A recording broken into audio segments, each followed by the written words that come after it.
ఓ వ్యక్తి ఓ రోజు ఉదయం 8 గంటలకు వైద్యం చేయించుకోడానికి ప్రభుత్వ ఆస్పత్రికి ఒంటరిగా వచ్చాడు. నేరుగా ఓపీ రిజిస్ట్రేషన్ కౌంటర్ దగ్గరకు వెళ్లి తన వివరాలు నమోదు చేసుకున్నాడు. ఇక ఆ తర్వాత డాక్టర్ని కలవాలి. కానీ డాక్టర్ ఇంకా విధుల్లోకి రాకపోవటంతో హాస్పిటల్ సిబ్బంది డాక్టర్గారు వచ్చేవరకు వెయిట్ చేయమని చెప్పారు. దాంతో ఆ వ్యక్తి, మీ డాక్టర్ ఇంకా ఎప్పుడొస్తారు? పేషెంట్ల ప్రాణాలు పోయాకొస్తారా? అంటూ డాక్టర్ ఎప్పుడొస్తారో తెలుసుకోటానికి గొడవకు దిగాడు. కాని హాస్పిటల్లోని సిబ్బంది మాత్రం ఆయన వచ్చేవరకు సైలెంటుగా ఓ మూలన కూర్చొని వెయిట్ చెయ్, లేదంటే ఇక్కడ్నుండి వెళ్ళిపో. ఇదేం ప్రైవేట్ హాస్పిటల్ కాదు, లేవగానే పరిగెత్తుకుంటూ వచ్చేయడానికి. ఉంటే ఉండు, పోతే పో, అంతేకాని ఇక్కడ గొడవ చేయకు అని పొగరుగా జవాబిచ్చారు. దాంతో వాళ్ల ప్రవర్తన ఎలా ఉందో అంచనా వేసిన ఆ వ్యక్తి వీళ్లతో గొడవకు దిగి లాభం లేదనుకోని డాక్టర్ రాక కోసం అతని క్యాబిన్ ముందు కూర్చొని ఎదురుచూస్తూ ఉన్నాడు. దాదాపు 1 గంట సమయం వరకు వెయిట్ చేశాడు ఆ వ్యక్తి. అదే సమయంలో హాస్పిటల్ మొత్తం ఓసారి తిరిగి చూసి వచ్చాడు. గంటసేపు వెయిట్ చేసిన తర్వాత డాక్టర్గారు వచ్చారు. అంతే. అప్పటివరకు వైద్యం కోసం వచ్చిన ఆ వ్యక్తి ఎవరో తెలిసి ఆ డాక్టర్ గుండె వేగం పెరిగిపోయింది. కాళ్ళూ చేతులు వణకడం మొదలైంది. అప్పటివరకు సామాన్య రోగి వైద్యం కోసం వచ్చాడు అనుకుని రెచ్చిపోయిన ఆ హాస్పిటల్ సిబ్బంది అతనెవరో తెలిసి వణికిపోయారు. ఇంతకీ వైద్యం కోసం వచ్చిన ఆ వ్యక్తి ఎవరో తెలుసా? ఆ జిల్లా collector, district magistrate Vishakh G. Iyer, 2011 batch IAS అధికారి. అంతే.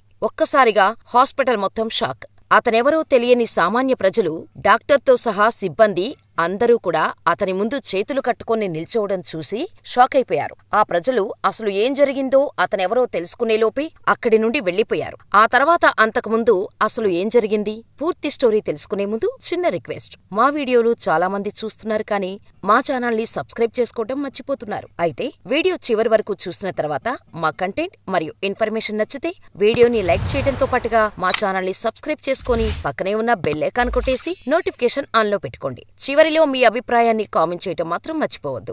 అలాగే మా వీడియోలు మరియు కంటెంట్ గురించి సలహాలు, సూచనలు ఏవైనా ఇవ్వాలనుకుంటే తప్పకుండా మాకు కామెంట్లో తెలియచేయండి. మీ ప్రతి కామెంటును తప్పకుండా పరిగణలోకి తీసుకుంటాం. ఇక వీడియో కంటిన్యూ చేసేద్దాం. గవర్నమెంట్ హాస్పిటల్స్ లో పనితీరు ఎలా ఉంటుందో మీకు స్పెషల్గా చెప్పనక్కర్లేదు. మిడిల్ క్లాసు నుండి దారిద్ర్యరేఖకు దిగువన ఉన్న ప్రతి ఒక్కరూ గవర్నమెంటుని అన్నిటికన్నా ముందు కోరుకునేది ఒకటి, ప్రభుత్వ హాస్పిటల్స్ లో మెరుగైన వైద్యం.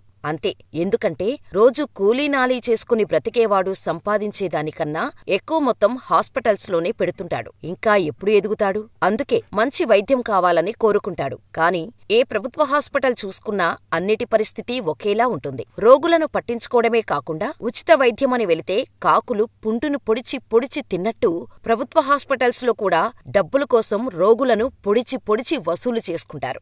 అయితే డిస్ట్రిక్ట్ మేజిస్ట్రేట్ విశాఖ్ అయ్యర్ కూడా తన పరిధిలో ఉన్న హాస్పిటల్స్ సామాన్య ప్రజలకు ఎలాంటి సేవలు అందిస్తున్నాయో తెలుసుకోవాలని ఓ రోజు ఆయన ఒక్కడే ఎలాంటి ఇన్ఫర్మేషన్ లేకుండా అడ్మినిస్ట్రేటివ్ సిబ్బంది అందరినీ తన వెంట తీసుకొని వేరువేరు వ్యక్తుల్లా రోగులుగా మారి కాన్పూర్ హాస్పిటల్లో అడుగుపెట్టారు. అదేదో ప్రాథమిక ఆస్పత్రి కూడా కాదు. ఉత్తరప్రదేశ్లోని 2వ అతిపెద్ద నగరం కాన్పూర్. అంతేకాదు, భారతదేశంలోని అత్యధిక జనాభా కలిగిన ప్రాంతంలో 12వ స్థానం కలిగిన నగరం. జిల్లా ఆస్పత్రి. మన భాషలో చెప్పాలంటే పెద్ద ఆస్పత్రి. చుట్టుపక్కల దాదాపు 100 కిలోమీటర్ల దూరం నుండి వైద్యం కోసం పేదలు, బడుగు బలహీన వర్గాల ప్రజలు ఆ హాస్పిటల్కు వచ్చి వైద్యం అందుతుంది అనే నమ్మకంతో వస్తుంటారు. అందుకే కాన్పూర్ జిల్లా మేజిస్ట్రేట్ గా బాధ్యతలు స్వీకరించిన మొదటి వారంలోనే ప్రభుత్వ ఆస్పత్రిలో చికిత్స పొందేందుకు ప్రయత్నిస్తున్నప్పుడు నగరంలోని రోగులు ఎలాంటి ఇబ్బందులు ఎదుర్కొంటున్నారో ప్రత్యక్షంగా తెలుసుకోవాలని నిర్ణయించుకున్నారు కలెక్టర్ విశాఖ్ అయ్యర్. కానీ హాస్పిటల్ పరిస్థితి ఎలా ఉందో చూసిన అయ్యర్కు నోట మాట రాలేదు. అంతే. ఇలా లోపలికి వెళ్లాడో లేదో అన్నీ అర్థమైపోయాయి. కనీసం రోగులు మరియు వారితో వచ్చే గార్డియన్స్ హాస్పిటల్ ఆవరణలో కూర్చోవడానికి కూడా కనీస వసతులు లేవు ఆ హాస్పిటల్లో. ఎక్కడ చూసినా అపరిశుభ్రత. రోగులను పట్టించుకునే సిబ్బంది లేరు. వైద్యం చేసే డాక్టర్లు కేటాయించిన సమయానికి రావట్లేదు. అంతెందుకు, ఆ హాస్పిటల్లో తాగటానికి మంచినీళ్లు కూడా లేవు. అంతే. వెంటనే యాక్షన్ తీసుకున్నారు విశాఖ్ అయ్యర్. డాక్టర్లతో పాటు సిబ్బందిని నుంచోపెట్టి వార్నింగ్ ఇచ్చారు. హాస్పిటల్ పరిస్థితులు అన్నీ నోట్ చేసుకుని ఆ హాస్పిటల్కు ఇంకా ఏమేం కావాలో కూడా రాసుకుని అక్కడి నుండి వెళ్లిపోయారు. కేవలం ఒక్కసారి హాస్పిటల్లో అడుగుపెట్టి విశాఖ్ అయ్యర్ ఆ హాస్పిటల్ భవిష్యత్తుని, పనితీరును మార్చేశారు. అప్పటివరకు చేస్తున్నామంటే చేస్తున్నాం అన్నట్టుగా ఉన్న వైద్యం అయ్యర్ వచ్చి వెళ్లిన తర్వాత పూర్తిగా మారిపోయింది. పరిశుభ్రత పెరిగింది. సామాన్య ప్రజలకు సరైన వైద్యంతో పాటు సిబ్బంది సాయం కూడా పెరిగింది. అతని ఒక అడుగు ఆస్పత్రిలో క్రమశిక్షణ మరియు పరిశుభ్రతను తీసుకువచ్చింది. అంతేకాదు, ఆ ఒక్క సంఘటనతో నగరంలోని అన్ని ప్రభుత్వ ఆస్పత్రులు మెరుగ్గా మారుతాయని కాన్పూర్ వాసుల మనసులలో ఆశలు కూడా కలిగించింది. అంటే ఆయన ఆ రోజు ఉదయం తీసుకున్న నిర్ణయం ఎంత మార్పు తెచ్చిందో అర్థం చేసుకోవచ్చు. ఇది ఒక పవర్ ఉన్న ప్రభుత్వ అధికారి అయినా, లేక పవర్లో ఉన్న ప్రజా పాలకుడు అయినా తమ వంతుగా తీసుకోవాల్సిన కనీస బాధ్యత.